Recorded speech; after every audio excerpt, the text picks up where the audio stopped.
বিষয়ে বা দুইটা বিভাগে অসম চৰকাৰৰ এটা অতি গুৰুত্বপূৰ্ণ বিভাগ 2021 চনৰ মে মাহত আমাৰ চৰকাৰ শাসনলৈ আহিছিল আৰু সেই সময়ত আমি জনসাধাৰণক প্ৰতিশ্ৰুতি দিছিলোঁ যে আমি 1 লাখ যুৱক যুৱতীক নিযুক্তি প্ৰদান কৰিম আজি আমি এই 1127 গৰাকী নিযুক্তি পত্ৰৰে নিযুক্তিৰ প্ৰক্ৰিয়াক আমি প্ৰায় 1 লাখৰ ওচৰা-ওচৰি আমি আগবাঢ়ি যাবলৈ সক্ষম হৈছো আৰু মাত্ৰ কেইটামান নিযুক্তিৰ পিছতে আমি 1000 নিযুক্তিৰ প্ৰক্ৰিয়া সম্পূৰ্ণ কৰিম এক প্ৰকাৰ ক'বলৈ গ'লে আজিৰ দিনত আমি নিযুক্তি দিয়া সংখ্যা হ'ল 99097 গৰাকী অৰ্থাৎ আৰু 3টা নিযুক্তি দিয়াৰ লগে লগে আমি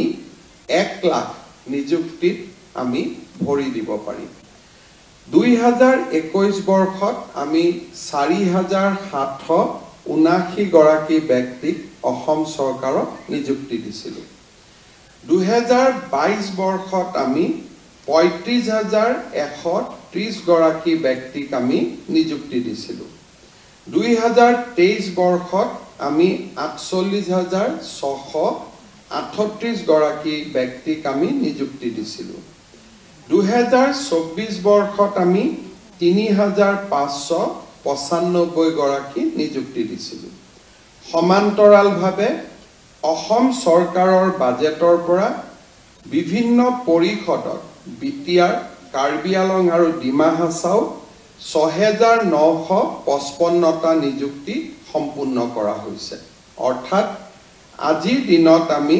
99097টা নিযুক্তি আমি সম্পূৰ্ণ কৰিছো আমাৰ এই নিযুক্তি প্ৰক্ৰিয়াবিলাকৰ এটা গুৰুত্বপূৰ্ণ দিশ আছিল যে আমাৰ যিসকলে ইঞ্জিনিয়াৰিং পাছ কৰে আৰু জুনিয়ৰ ইঞ্জিনিয়াৰ পৰীক্ষা পাছ কৰে অসমত শিক্ষকৰ নিযুক্তি দ্ৰুত গতিত হৈ আছিল যদিও বহু দিনলৈ অভিযন্তাৰ নিযুক্তি হোৱা নাছিল আৰু তাৰ লগতে আমাৰ কনিষ্ঠ অভিযন্তাৰ নিযুক্তিও এক প্ৰকাৰ বন্ধ হৈ আছিল যোৱা বছৰ কেইটাত আমি এক প্ৰকাৰ ক'বলৈ গ'লে PWD rural development department water resource আৰু আমাৰ ইৰিগেশ্যন আদি বিভাগত আমি যথেষ্ট অভিযন্তা নিয়োগ কৰিছো জুনিয়ৰ অভিযন্তাও আমি নিয়োগ কৰিছো কেতিয়াবা এনেকুৱাও হৈছে যে একেজন লৰাই প্ৰথমতে ৰুৰেল ডেভেলপমেণ্টত চাকৰি পাইছে তাৰ পিছত ৱাটাৰ ৰিসোৰ্সত চাকৰি পাইছে আৰু লাষ্টত আহি পিডব্লিউডি পাব লাগে আজি পিডব্লিউডি পাইছে বহুত এনেকুৱাও বহুত কেইজনে ঘূৰি আছে নিযুক্তি লওঁতে মই নামবিলাক কমন দেখা পাওঁ তেতিয়া মই সুধো যে স্যাৰ সব পিডব্লিউডিতে আহিব খোজে মোৰো ভাল লাগে যে মই পিডব্লিউডি মন্ত্ৰী গতিকে আমাৰ তাতে আহিব খোজে কিন্তু এটাই মই কথা কম যে আমাৰ অসমত ইমান ইঞ্জিনিয়াৰ নিযুক্তি আগত কেতিয়াও হোৱা নাছিল আৰু এতিয়া ইঞ্জিনিয়াৰিং কলেজ বিলাকতো এটা ভাল পৰিবেশ হৈছে লৰা ছোৱালীৰ মনত এটা বিশ্বাস হৈছে যে পঢ়া শুনা কৰিলে আমি চাকৰি পাম চাকৰিৰ লগতে মই আমাৰ ইঞ্জিনিয়াৰ সকলক অনুৰোধ কৰিম যে আমাৰ আজি যেহেতু পিডব্লিউডি বিল্ডিং আৰু আমাৰ ৰোডছত নিযুক্তি হৈছে মই ভাবো যে আমাৰ কাৰিকৰী জ্ঞানসমূহক আমি কেনেকৈ চাকৰি কালত প্ৰয়োগ কৰিম তাক আমি লক্ষ্য ৰখাটো অতিকে প্ৰয়োজনীয় মই যোৱা 3-4 বছৰ লোক নিৰ্মাণ বিভাগৰ মই মন্ত্ৰী হৈ আছো মুখ্যমন্ত্ৰীৰ লগতে আৰু মই দেখা পাওঁ যে আমাৰ বহু সময়ত ইঞ্জিনিয়াৰ সকলে ঠিকাদাৰ সকলৰ ওপৰতে নিৰ্ভৰশীল হৈ থাকে সাইট ভিজিট একেবাৰে কম থাকে আৰু আনকি বহুত সময়ত এষ্টিমেট আদিও আমি নিজে চোৱাৰ অভ্যাসটো আমি কমাই পেলাম যেতিয়া এটা ৰাস্তাৰ মাজত পানী জমা হয় তেতিয়া আমি বুজি পাব লাগিব যে ইয়াত ইঞ্জিনিয়াৰৰ কোনো তেওঁলোকৰ কন্ট্ৰিবিউশন দিয়া নাই কাৰণ যেতিয়া ৰাস্তা এটা বনাব মাছটো সদায় ওপৰত থাকিব আৰু মাজৰ পৰা পানী দুইটা সাইডলৈকে নিগৰিত হ'ব লাগিব তাক আমি কেম্বাৰিং বুলি কওঁ কেম্বাৰিং আমি আমাৰ সাবজেক্ট আছে আমি ভালকৈ পঢ়ো কিন্তু আপোনালোকে এতিয়া গুৱাহাটীটো যদি ৰাস্তা ঘাটবোৰ চাব যায় দেখিব যেটো পথ হল হৈছে ৰাস্তাৰ মাজত হৈছে তাৰ মানে আমি ইয়াতে ঠিকাদাৰ সকল আহিছে আৰু তেওঁলোকে যেনেকে ৰাস্তা বনাই দিছে তেনেকে আমি চাইছো আমি নিজৰ অভিযান্ত্ৰিক যেটো মূল্য সেইটো তাত আমি নিয়োগ কৰা নাই ঘৰৰ নিৰ্মাণটো আমি দেখা পাওঁ যে বিল্ডিংটো ৰং আদি হৈ থাকে কিন্তু নিৰ্মাণৰ সময়তে বহুত বিলাক ক্ৰেক আমি দেখা পাওঁ তাৰ মূল কাৰণটো হল যে আমি নিৰন্তৰ তাত ভিজিট নকৰা কাৰণে কিমান বালি দিছে কিমান সিমেন্ট দিছে কিমান পানী মাৰিছে আমি কোনেও নাচাওঁ শেষত ৰংটো দি দিয়াৰ পিছতে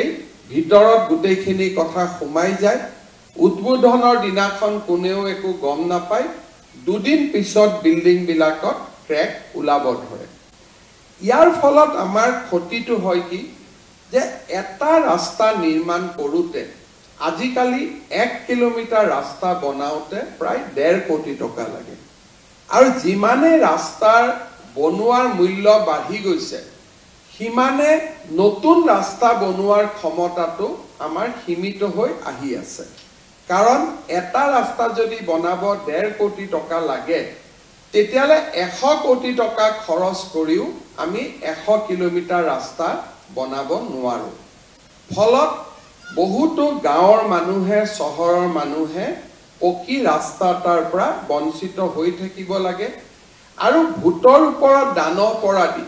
যদি এবছৰতে সেই ৰাস্তাটো আমি ৰিপেয়াৰিঙত যাব লাগে তেতিয়াহলে আৰু টকা আমি সেই ৰাস্তাটোতে দিব লাগে আজি আপোনালোকে চালে দেখা পাব যে অসমত কোনো এটা ৰাস্তাই 3 বছৰতকৈ বেছি নীতিকে তাত আমি আকৌ ৰিপেয়াৰিং কৰিবলগীয়া হয় তাৰ মূল কাৰণটো মানুহে কয় যে বৰষুণ হয় ফ্লাড হয় কিন্তু মূল কাৰণটো হল যে আমাৰ ইঞ্জিনিয়াৰ সকলে ৰাস্তাটো নিৰ্মাণৰ সময়ত নিৰ্মাণ কাৰ্যৰ লগত একেবাৰে জড়িত হৈ নাথাকে আৰু আজিকালি সকলোতকৈ ডাঙৰ কথা হৈছে যে ঠিকাদাৰজনে মিস্ত্ৰী কোৰ পৰা লৈ আহে যাৰ কোনো ধৰণৰ ট্ৰেইনিং নাই নান্দনিক দৃষ্টিভংগী নাই এস্থেটিক সেন্স নাই তেনেকুৱা মিস্ত্ৰী কিছুমান আমি জোৰ তৰ পৰা লৈ আহো আৰু তেওঁলোকে ৰাস্তা বনায় আনকি ঠিকাদাৰ সকলেও ৰাস্তা চাব নাহে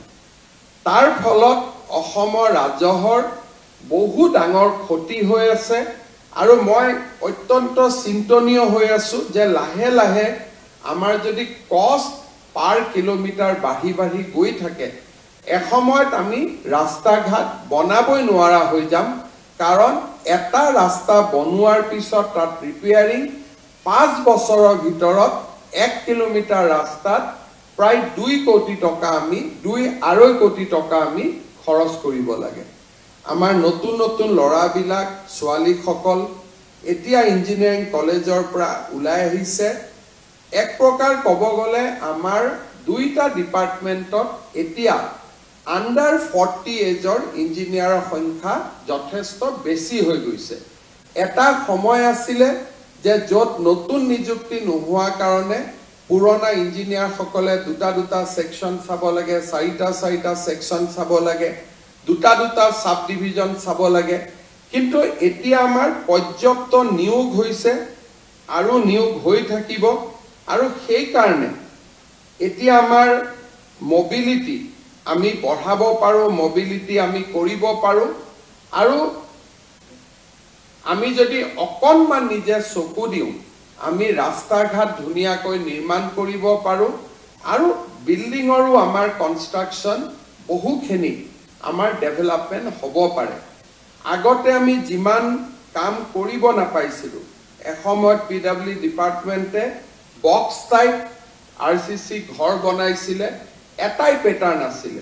কিন্তু এতিয়া আৰ্কিটেক্ট আদি নতুনকৈ অহা কাৰণে আমাৰ সৰকাৰি ঘৰবিলাকো ধুনিয়া ধুনিয়া হৈছে এটা নান্দনিক দৃষ্টিভংগী হৈছে তাৰ লগত যদি ইঞ্জিনিয়াৰ সকলৰ সুপাৰভিজন হয় তেতিয়ালে আমি বিল্ডিংও খুব ধুনিয়াকৈ আমি ফিনিশিং কৰিব পাৰো আৰু ভাল ফিনিশিং বিল্ডিং এটা আমাৰ কষ্ট বা আমাৰ ৰিপেয়াৰিং বহুত কম হয় যোৱাকালিয়ে মই এছেম্বলিত আছিলো এছেম্বলিৰ অধ্যক্ষ মহোদয়ে মোক বাৰে বাৰে অভিযোগ কৰি আছিল যে বৰষুণ হলে বিল্ডিংটো লিক কৰে অথচ এই বিল্ডিংটো আমি কেতিয়া উদ্বোধন কৰিছিলো যোৱা বছৰ উদ্বোধন কৰিছিলো এটা বছৰত বনোৱা বিল্ডিংত যেতিয়া লিক কৰে তেতিয়া আমি স্পষ্টকৈ বুজিব লাগিব যে কন্ট্ৰাক্টৰ সকলে যাক লগাই থৈছিলে তেওঁলোক নিম্ন মানদণ্ডৰ আছিলে কন্ট্ৰাক্টৰ জনে নিজে সুপাৰভিজন কৰা নাছিলে তেওঁলোকে ইঞ্জিনিয়াৰ লগত লোৱা নাছিলে কেইজন ইঞ্জিনিয়াৰ লাগে দুজন লাগে কিন্তু সাইটত কেতিয়াও দুজন নাথাকে কেইজন জুনিয়ৰ ইঞ্জিনিয়াৰ লাগে ছজন লাগে কেতিয়াও নাথাকে আৰু কন্ট্ৰাক্টৰৰ ইঞ্জিনিয়াৰ আৰু কন্ট্ৰাক্টৰৰ মিস্ত্ৰীক চাব পৰাকৈ আমাৰ ডিপাৰ্টমেন্টৰ যি ইঞ্জিনিয়াৰ আছিল তেওঁলোকৰো সুপাৰভিজন একেবাৰে কম আছিল কাৰণ নহলে যোৱা বছৰ সম্পূৰ্ণ হোৱা বিল্ডিং এটা এই বছৰ কেতিয়াও পানী সোমাব নোৱাৰে কিন্তু আজি আমি যিয়ে নকওঁ কিয় যে এইবিলাক একোটা বাস্তৱ অভিজ্ঞতা আৰু এনে ধৰণৰ কথাই আমাৰ ডিপাৰ্টমেন্টৰ ওপৰত মানুহৰ দৃষ্টি যে এই ডিপাৰ্টমেন্টত কাম কৰা মানুহসকলে তেওঁলোকৰ প্ৰতি আমাৰ যিটো সন্মান সেই সন্মানটো বহু পৰিমাণে কমি যায় সেইবাবে মই আজি আমাৰ বহুবিলাক ইঞ্জিনিয়াৰ নিযুক্তি হৈছে জুনিয়ৰ ইঞ্জিনিয়াৰ নিযুক্তি হৈছে দুইটা বিভাগতে আপোনালোক যাব গতিকে মই আশা কৰো যে আপোনালোকে অকণমান নিজৰ দায়িত্ব সুন্দৰভাৱে যদি আমি উপলব্ধি কৰো আৰু সুন্দৰভাৱে যদি আমি নিজক যিখিনি জ্ঞান আমি আহৰণ কৰিব পাৰিলো সেইখিনি জ্ঞানক যদি আমি ৰাইজৰ ভালৰ কাৰণে লগাব পাৰো তেতিয়া হলে আমি নিজেও আমাৰ জীৱন সমৃদ্ধ হ'ব আৰু আমি ৰাইজকো সহায় কৰিব পাৰিম আমাৰ ডিপাৰ্টমেন্টৰো মান আমি বৃদ্ধি কৰিব পাৰিম 650 জন কনিষ্ঠ অভিযন্তাৰ নিযুক্তি এটা যথেষ্ট ডাঙৰ সংখ্যা আমাৰ ডিপাৰ্টমেন্টত বহুবিলাক অভাৱ দূৰ হ'ব কিন্তু সংখ্যা দি অভাৱ দূৰ হলে নহয় তাৰ লগত কোৱালিটিটো গুণগত দিশটো থাকিব লাগিব আমাৰ আজি নিযুক্তি প্ৰক্ৰিয়াত আন এটা নিযুক্তি হৈছে যে আমাৰ চিকিৎসা মহাবিদ্যালয়সমূহত আজি আমি বহুখিনি জিএনএম নিযুক্তি দিবলৈ ইয়াত আমি সমবেত হৈছো নগাঁও নলবাৰী কোকৰাঝাৰ আৰু তিনিচুকীয়া নতুনকৈ নিৰ্মাণ হোৱা 4খন চিকিৎসা মহাবিদ্যালয়ত আজি আমি 812 গৰাকী ষ্টাফ নাৰ্ছ আমি নিযুক্তি দিম এই প্ৰত্যেকখন চিকিৎসা মহাবিদ্যালয়তে আজিৰ পৰা 203 গৰাকীকৈ আমি ষ্টাফ নাৰ্ছ নিযুক্তি দিব পাৰিছো আৰু ইয়াৰ ফলত আমাৰ চিকিৎসা মহাবিদ্যালয় কেইখনতো নাৰ্ছৰ অভাৱ দূৰ হ'ব যোৱা বছৰতে আমি নগাঁও নলবাৰী আৰু কোকৰাঝাৰ চিকিৎসা মহাবিদ্যালয় আনুষ্ঠানিকভাৱে আৰম্ভ কৰিছিলো আৰু এই বছৰ আমি তিনিচুকীয়াটো এডমিশন দিবৰ বাবে গৈ আছো প্ৰথম ফাৰ্ষ্ট এমবিবিএছ বেচ এইবাৰ তিনিচুকীয়াটো নামভৰ্তি কৰিব পাৰিব ইয়াৰ ফলত আমাৰ চিকিৎসা মহাবিদ্যালয়ৰ সংখ্যা 13খনলৈ বৃদ্ধি পালে অহা বছৰ আমি গুৱাহাটীত আমাৰ ৰাজ্যৰ 14তম অৰ্থাৎ নাম্বাৰ 14 মেডিকেল কলেজখনো গুৱাহাটীত আমি আৰম্ভ কৰিম যাক আমি প্ৰাগজ্যোতিষপুৰ মেডিকেল কলেজ বুলি ইতিমধ্যে নামাকৰণ কৰিছো অৰ্থাৎ অহা বছৰলৈ গৈ গৈ আমাৰ অসমত 14খন চিকিৎসা মহাবিদ্যালয় হ'ব আৰু তাৰ পৰৱৰ্তী বছৰত একেলগে আমি অসমত বঙাইগাঁও চৰাইদেউ আৰু বিশ্বনাথ আমি আৰু 3খন চিকিৎসা মহাবিদ্যালয় 2026 চনত আমি আৰম্ভ কৰিব পাৰিম 2025ত এখন প্ৰাগজ্যোতিষপুৰ অৰ্থাৎ অসমৰ 14তম চিকিৎসা মহাবিদ্যালয় হ'ব আৰু 2026 চনত আমি 3খন আৰু নতুন চিকিৎসা মহাবিদ্যালয় বিশ্বনাথ চৰাইদেউ আৰু বঙাইগাঁৱত আমি আৰম্ভ কৰিব পাৰিম আজি আমি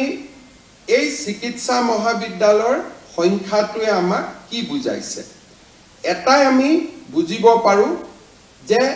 আজি আমাৰ অসমখনৰ চাৰিওফালে এটা উন্নয়ন আৰু বিকাশৰ নতুন ধাৰা আজি আমাৰ সন্মুখত আহি দেখা দিছে এসময়ত আমাৰ অসমত মেডিকেল কলেজ মাত্ৰ 3খন আছিল 3খন মেডিকেল কলেজৰ পৰা গৈ গৈ আমি 13খন মেডিকেল কলেজত আজি আমি ইয়াক কাৰ্যক্ষম কৰিব পাৰিছো ইয়াৰ ফলত স্পষ্টভাৱে আমাৰ ৰোগীসকলৰটো লাভ হৈছে প্ৰতিখন চিকিৎসা মহাবিদ্যালয়ত 200 গৰাকীকৈ ষ্টাফ নাৰ্ছৰ নিযুক্তি হৈছে তাৰ মানে এই চিকিৎসা মহাবিদ্যালয় কেইখন নিৰ্মাণ হোৱা বাবে 3খন আমি বাদ দিলো আজি আমাৰ ষ্টাফ নাৰ্ছ হিচাপে 2000-2500 ছোৱালীয়ে চৰকাৰী চাকৰি পাবলৈ সক্ষম হৈছে 2006 চনত যেতিয়া মই অসমৰ স্বাস্থ্য মন্ত্ৰী হৈছিলো তেতিয়া মোৰ আজিও মনত আছে সেই সময়ত এএনএম জিএনএম পাছ কৰা ছোৱালীসকল মোৰ ওচৰত আহিছিল ছোৱালী বুলি ক'লে ভুল হ'ব 10-12 বছৰ আগতে তেওঁলোকে জিএনএম আৰু এএনএম পাছ কৰিছিল স্কুলত যোৱা ল'ৰা ছোৱালীক লৈ মোক আহি লগ কৰিছিল তাৰমানে জিএনএম সকলে চাকৰি নাপাইছিল এএনএম সকলে চাকৰি নাপাইছিল 2008 চনত আমি প্ৰথম নেশ্যনেল হেল্থ মিছনত 1000 নাৰ্ছৰ নিযুক্তিৰে আমি এটা নাৰ্ছৰ পৰ্যায় আৰম্ভ কৰিছিলো তাৰ পিছত আজি এনএইচএম আৰু চৰকাৰ এই দুইটা মিলি আমি অতি কমেও 8ৰ পৰা 10,000 ছোৱালীক আমি আজি নিযুক্তি দিছো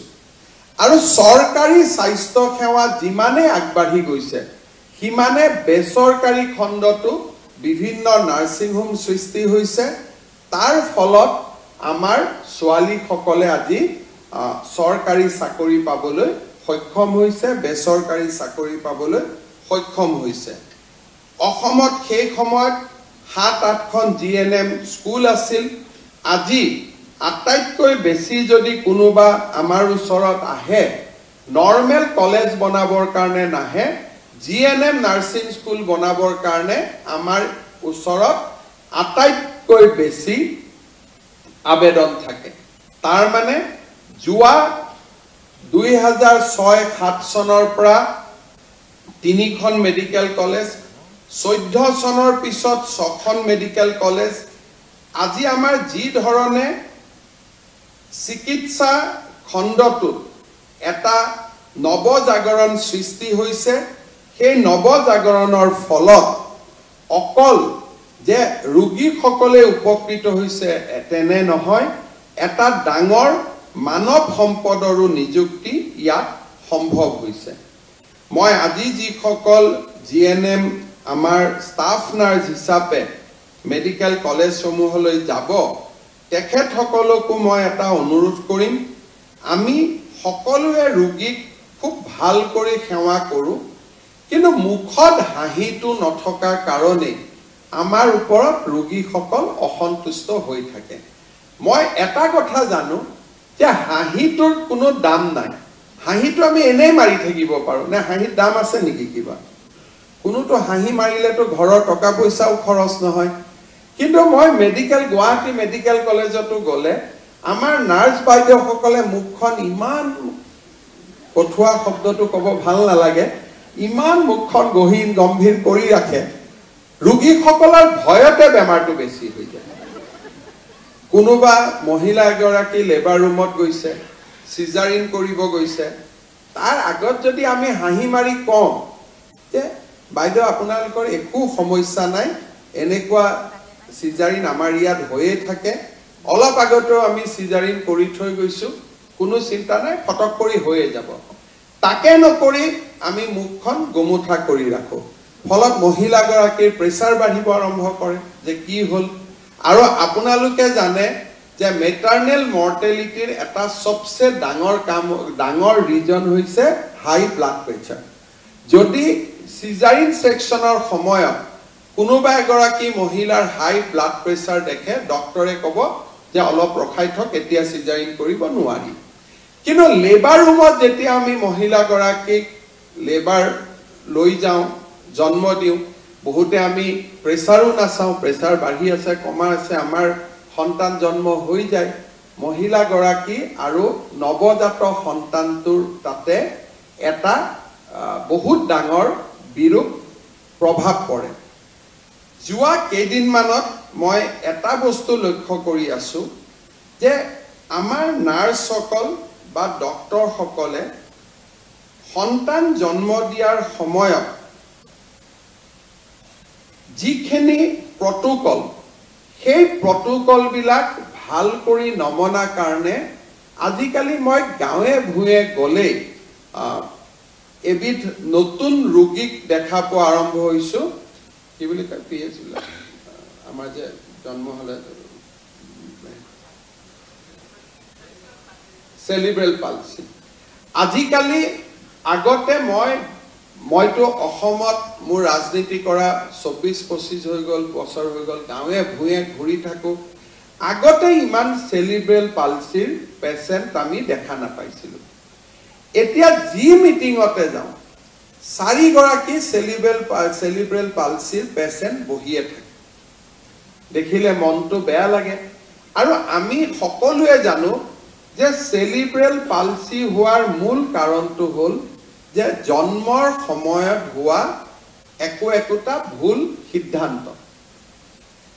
বাচ্চা ভিতৰত আছে আমি ইনস্ট্ৰুমেন্টেদি টানি পেলাই বাচ্চাটোক জন্ম কৰাইছো ইনস্ট্ৰুমেন্টটোৱে মূৰত আঘাত কৰিছে তাৰ ইমিডিয়েট ৰিজন হ'ল সেলিব্ৰেল পালসি সন্তানটো আমি মাৰ গৰ্ভৰ পৰা উলিয়াই আনিছো নাৰ্ছ গৰাকীয়ে যেনেকে ধৰিব লাগে তাত নধৰি মূৰত বেছি প্ৰেছাৰ দি দিছো বাচ্চাটোৰ কি হৈছে সেলিব্ৰেল পালসি হৈছে বহুত ৰিজনৰ ভিতৰত মই ভাবো যে জন্ম দিয়াৰ সময়ত খুব সূক্ষ্মভাৱে মৰম কৰি যি ধৰণে আমি জন্ম দিয়াব লাগে তেনে ধৰণে আমি জন্মত সহায় কৰিব নোৱাৰা কাৰণে দ্ৰুত গতিত আজি আমাৰ অসমত সেলিব্ৰেল পালসিৰ পেশেন্ট বাঢ়ি গৈ আছে লৰা ছোৱালী বিলাকক দেখিলে মনটো একেবাৰে বেয়া হৈ যায় ইমানে তেওঁলোক কষ্টত থাকে মাক বাপেকৰ কাৰণে আৰু কষ্ট বেছি না ধৰিব নাই এৰিব সন্তানটোক ধৰি ৰাখিব নোৱাৰে খৰচ আছে ফিজিঅথেৰাপি কৰিব লাগে চিকিৎসা নাই মাহত খৰচ এৰিব নোৱাৰে নিজৰ পেটৰ বাচ্চা এই ধৰণৰ আমাৰ কষ্টত ভোগ কৰা বহুত পেশেন্ট মই মিটিংত গলে দেখা পাওঁ মই খুধু যে আপোনাৰ লৰাটোৰ জন্ম ক'ত হৈছিল বিভিন্ন জাগাৰ কয় কিন্তু বেছিকৈ গভৰ্ণমেণ্ট হস্পিটালৰ নাম কয় কাৰণ এইবিলাক দুখীয়া মানুহ গভৰ্ণমেণ্ট হস্পিটালত আমি ইনষ্টিটিউচনেল ডেলিভাৰী বাঢ়িলেই নহব ইনষ্টিটিউচনেল ডেলিভাৰীৰ লগত আমাৰ কোৱালিটিটো বাঢ়িব লাগে কোৱালিটিটো কোনে বঢ়ুৱাব আমাৰ ষ্টাফ নাৰ্ছ আৰু ডক্টৰসকলে বেসিক্যালি নৰ্মেল ডেলিভাৰীৰ ক্ষেত্ৰত ডক্টৰৰ ভূমিকা খুবেই কম থাকে আমাৰ ষ্টাফ নাৰ্ছসকলে নৰ্মেল ডেলিভাৰী কৰোৱায় সিজাৰিন হলে ডক্টৰ থাকে আৰু এতিয়া আমি ষ্টাফ নাৰ্ছসকলক ৱেলনেছ চেণ্টাৰত আমি CHO কৰি দিছো তাৰ মানে ৱেলনেছ চেণ্টাৰটো আমাৰ ষ্টাফ নাৰ্ছ বাইদেউসকলে হেড কৰে গুটে ব্যৱস্থাটো চাই তাত থকা নৰ্মেল ডেলিভাৰীখিনি আমিয়ে কৰাম আমি যদি তুলনা কৰো কেৰালা আদি জাগাত নাৰ্ছ পঢ়ি উঠি নাৰ্ছিং এনাস্থেচিছৰ তেওঁলোকে ট্ৰেইনিং লয় বহুত নাৰ্ছে এনাস্থেচিয়াও দিব পাৰে আমাৰ অসমত বহু কেইখন হস্পিটাল আছে য'ত জন্মৰ সময়ত এনাস্থেচিয়া নাৰ্ছে দিয়ে BSc নাৰ্ছিং কৰাৰ পিছত আমি এনাস্থেচিয়া দিব পৰাও আমি সক্ষমতা আহৰণ কৰোঁ ষ্টাফ নাৰ্ছ পৰ্যায়ত আমি যদি আমাৰ গুণখিনি আমি যদি নিৰন্তৰভাৱে বিশ্লেষণ কৰোঁ খুব ধুনীয়াকৈ সন্তান জন্ম দিয়া আমি যদি এটা অভ্যাসত পৰিণত ৰাখো পেশেন্ট সকলক চাব গলে মুখত হাঁহি এটা যদি ৰাখো মই ভাবো আমাৰ হেলথ সেক্টৰটো নিজে নিজে বহুখিনি ভাল হ'ব মই সেই কাৰণে আজি ইয়াতে 812 গৰাকী ছোৱালীয়ে নিযুক্তি পাইছে এটাই মই অনুৰোধ কৰিম যাতে হাঁহিটো সদায় থাকে হাঁহিটো নাথাকিলে সমস্যাৰ সৃষ্টি হয় দ্বিতীয় আৰু এটা মই সদায় অনুৰোধ কৰো যেতিয়া নাৰ্ছত এপইন্টমেন্ট লেটাৰ দিব আহো আমি বাল্য বিবাহ বন্ধ কৰিছো কিন্তু বয়স হোৱা ছোৱালীৰ বিয়া বন্ধ কৰোৱা নাই গতিকে আমাৰ নাৰ্ছসকলে বিশেষকৈ ইয়াত যেহেতু ছোৱালী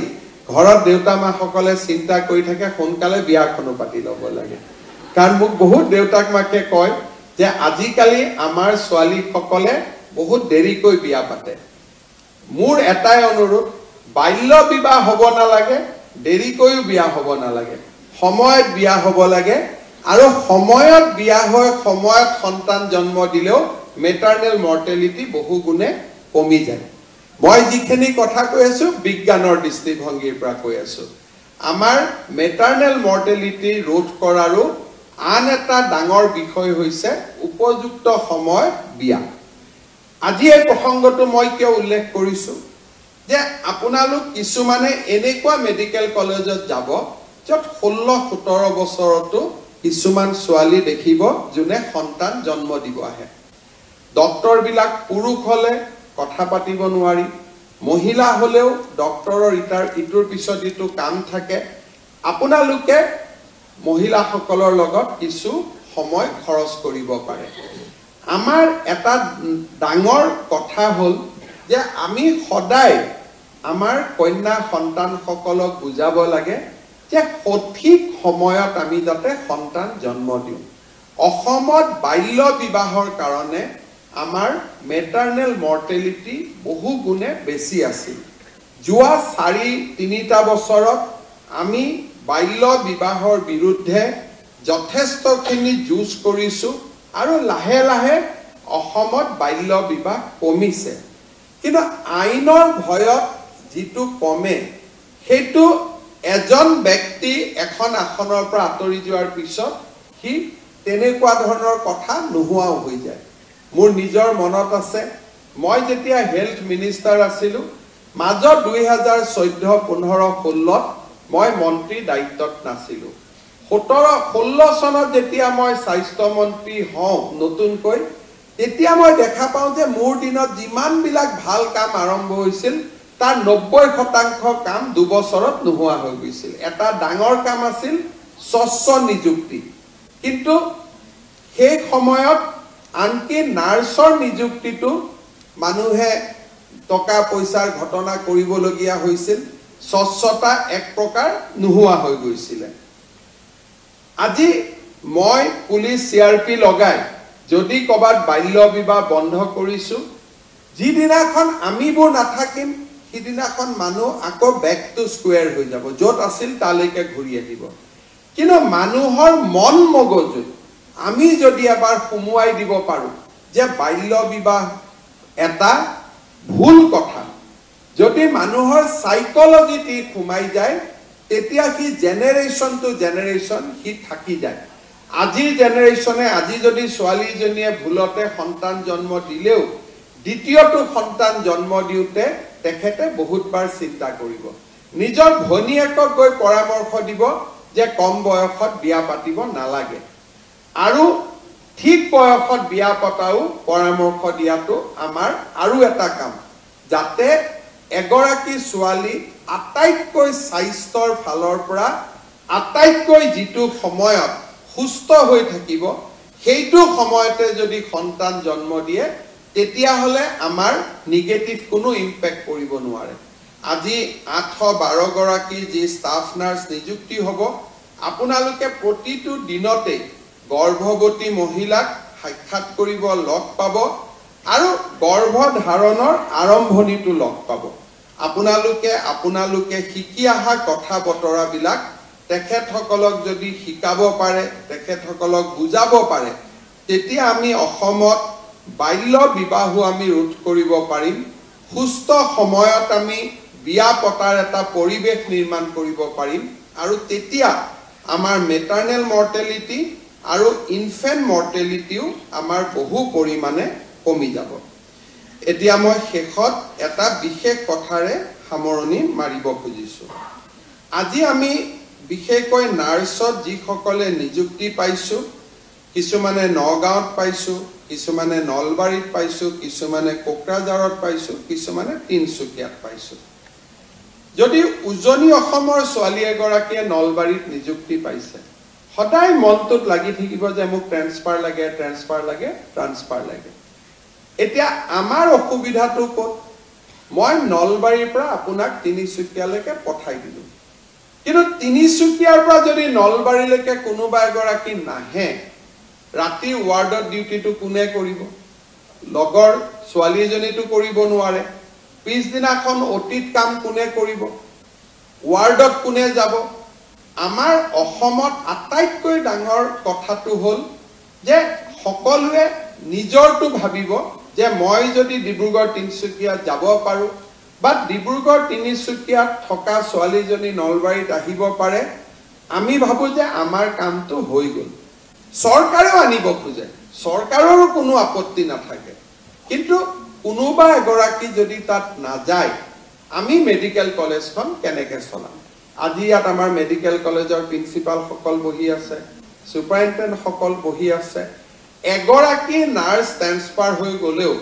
এগৰাকী ডক্টৰ উইদাউট ৰিপ্লেচমেণ্ট ট্ৰান্সফাৰ হৈ গ'লেও তেওঁলোকৰ বহুত কষ্ট হয়, হস্পিটেলখন চলাব নোৱাৰা হৈ যায়। সেইকাৰণে মই গোটেই ছোৱালীসকলক অনুৰোধ কৰিম যে অসম চৰকাৰে নতুন এটা ব্যৱস্থা আৰম্ভ কৰিছে। 2 অক্টোবৰৰ পৰা আৰম্ভ কৰিম। অৱশ্যে নতুন আজি চাকৰি পোৱাসকলৰ কাৰণে এইটো খোলা নাথাকিব, এবছৰ পিছৰ এই ব্যৱস্থাটো আমি ল'ব পাৰিম যে কোনোবাই যদি ক'ৰবাত যাব খোজে, 2জনী ছোৱালীৰ মাজত কথা পাতি লওক।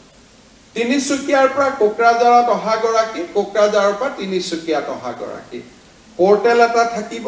পৰ্টেলত 2খন এপ্লিকেশ্যন উঠাই দিয়ক, ট্ৰেন্সফাৰ অৰ্ডাৰ নিজে নিজে কম্পিউটাৰৰ পৰা ওলাই যাব, কোনো মানুহৰ তাতো যাব নালাগে। কিন্তু যদি সি একপক্ষীয় হয় যে মই যাব খোজো কিন্তু কোনো মোৰ জায়গাত আহিব নোখোজে,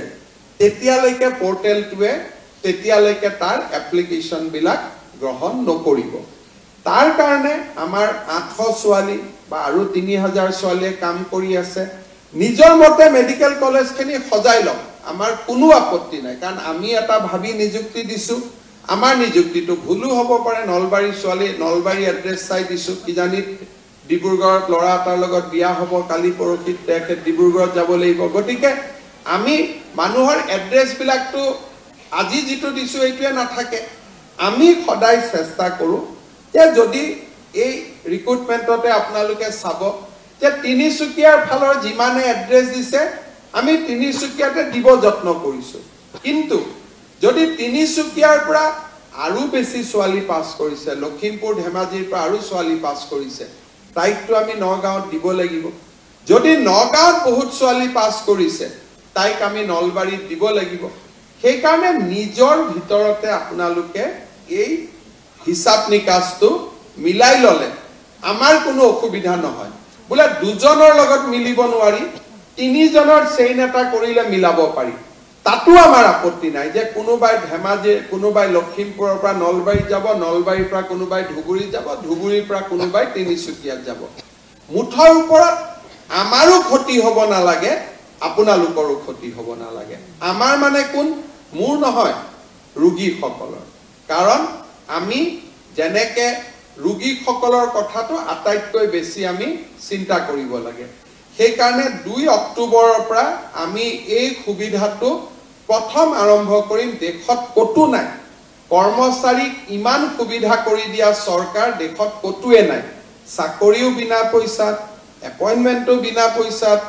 সববিলাক থকাৰ উপৰি 1 লাখতকৈ চাকৰি। এতিয়া আমি নেক্সট ষ্টেপলৈকে যাব খুজিছো যে নিজে নিজৰ ট্ৰেন্সফাৰ অৰ্ডাৰটো উলিয়াই লোৱা, যে আপোনালোকে মই লখিমপুৰত যাব খুজিছো, মই নলবাৰী, খালি আমাৰ কাৰো অসুবিধা হ'ব নালাগে। আৰু একেটা সুবিধা ইৰিগেশ্যন ডিপাৰ্টমেণ্টতো থাকিব, PWDটো থাকিব, খালি অফিচাৰৰ ক্ষেত্ৰত এই সুবিধাটো নাথাকে, কাৰণ অফিচাৰসকলক আমি এটা বেলেগ ধৰণে নিযুক্তি দিব লাগে। কিন্তু তৃতীয় আৰু চতুৰ্থ শ্ৰেণীত কাম কৰা সকলোকে এইবাৰ আমি এইটো সুবিধা দিব খুজিছো যে আপোনালোকে যাতে নিজেই নিজৰ ভিতৰত মিউচুৱেল ট্ৰেন্সফাৰ কৰি ল'ব পাৰে। অফিচতো যাব নালাগে, DME তাতো যাব নালাগে, DHS তাতো যাব নালাগে। খালি আমি প্ৰত্যেক 2 মাহৰ মূৰে মূৰে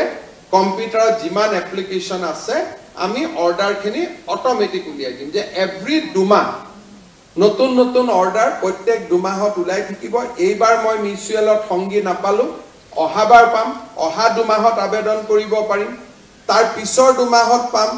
তাৰ পিছৰ 2 মাহত আবেদন কৰিব পাৰিম, আৰু নিজৰ ভিতৰতে আমি মিলা মিছা কৰি ৰাখিব পাৰিম। আজিয়ে বুক কৰি থৈ দিব পাৰে, যাতে বেলেগক নিদিয়ে যে তোৰ জায়গাত মই যাম, মোৰ জায়গাত তই যাবি। আজিয়ে বুক কৰি থৈ দিলেও কথা নাই, কিন্তু আপোনালোকে এই সুবিধা এবছৰ পিছত পাব। কাৰণ প্ৰথম জইন কৰাৰ লগে লগে জইন কৰা ছোৱালীক আমি ট্ৰেন্সফাৰ নিদিওঁ। যিসকলে এবছৰ পুৰা কৰিলে তেওঁলোকক এই সুবিধাটো দিম। অহা 2 অক্টোবৰৰ পৰা আপোনালোকে এই সুবিধাটো ল'ব পাৰিব। আজিয়ে বুক কৰি থৈ দিলে হ'ল, তেতিয়া অহা 2 অক্টোবৰত আমাৰ নিজে নিজে ওলাই যাব। কোনেও ট্ৰেন্সফাৰ পোষ্টিং বিচাৰি MLA, মন্ত্ৰী, বিষয়া আপোনালোকে ক'তো ঘূৰি নাথাকিব। কাৰণ আমাৰ এটাই কথা যে মই যিমান পাৰোঁ প্ৰশাসনত স্বচ্ছতা আনিব খুজিছো, যাতে কোনো কষ্ট নহয়, কাৰো ওচৰত কোনো মানুহ যাব নালাগে, যিটো ন্যায় পাব লাগে সেই ন্যায়টো যাতে নিজে নিজে পাব পাৰে। আৰু এনেকুৱা সুবিধা আগত অসমত কোনো চৰকাৰৰ দিনত কোনেও আগতে পোৱা নাই। প্ৰথমবাৰৰ বাবে আমি এই সুবিধা চৰকাৰী কৰ্মচাৰীসকলক দিবলৈ সিদ্ধান্ত লৈছো, আৰু 2 অক্টোবৰৰ পৰা আমি ইয়াক কাৰ্যক্ষম কৰিম। আমাৰ পুনৰ এবাৰ মই আজি নিযুক্তি পোৱা সকলোকে অভিনন্দন জনাইছো।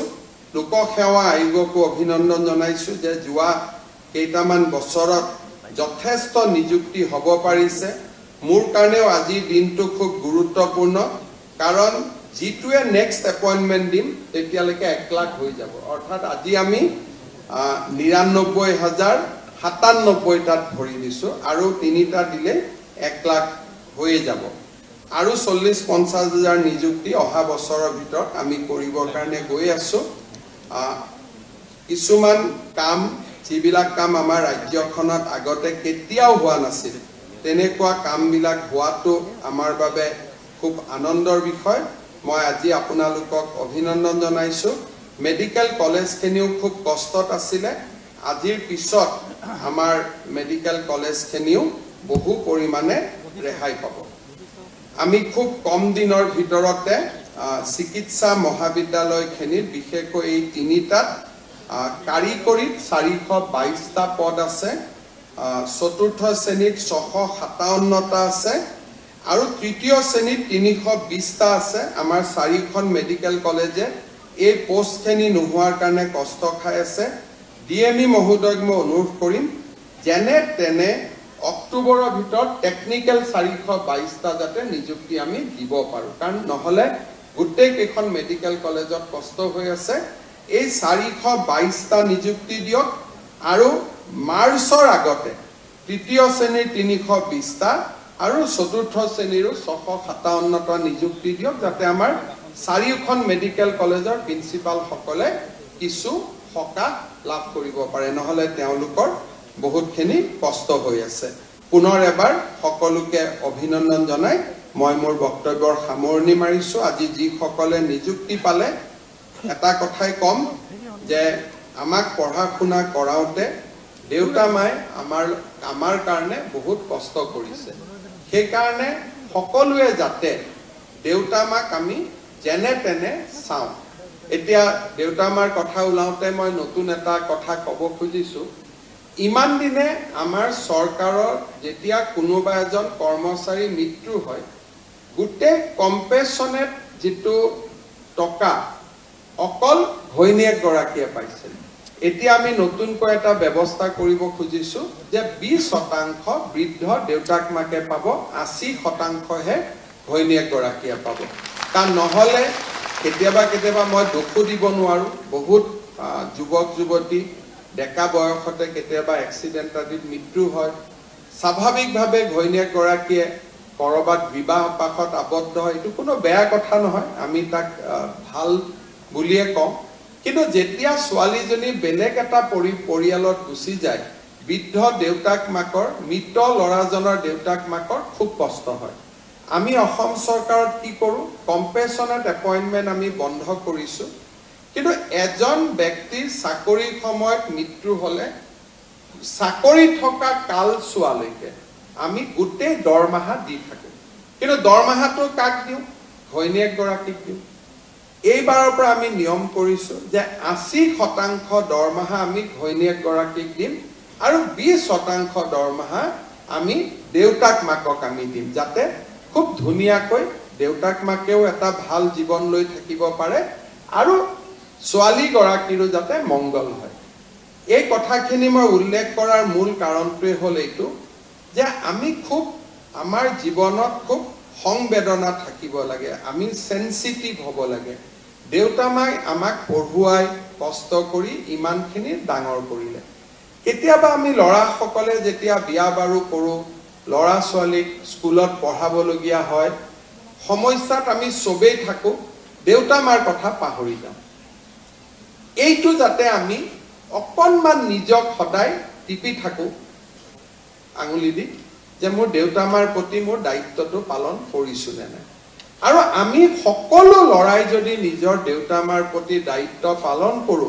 কোনো দেউতাক মাকে বৃদ্ধাশ্ৰমত থাকিব নালাগে আজি আমি আমাৰ দায়িত্ব পালন নকৰো কাৰণে দেউতা মা বৃদ্ধাশ্ৰমত থাকিব লাগে আৰু আইতা সকলক দেখিলে মনটো বেয়া হৈ যায় সেই কাৰণে মই সকলো চৰকাৰী আজি যোগদান